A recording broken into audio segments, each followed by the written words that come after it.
Международный день семьи, отмечаемый ежегодно 15 мая, провозглашен резолюцией Генеральной Ассамблеи ООН в 1993 году.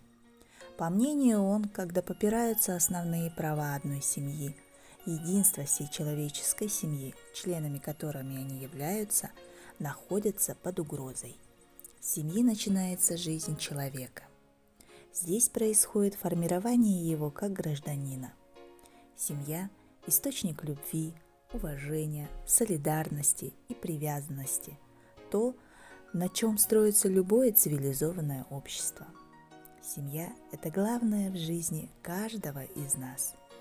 Семья – это близкие и родные люди, те, кому мы желаем добра и счастья, кого мы любим, с кого берем пример, о ком заботимся. Это утверждение никогда не станет избитым. Именно в семье мы учимся любви, заботе и уважению и ответственности.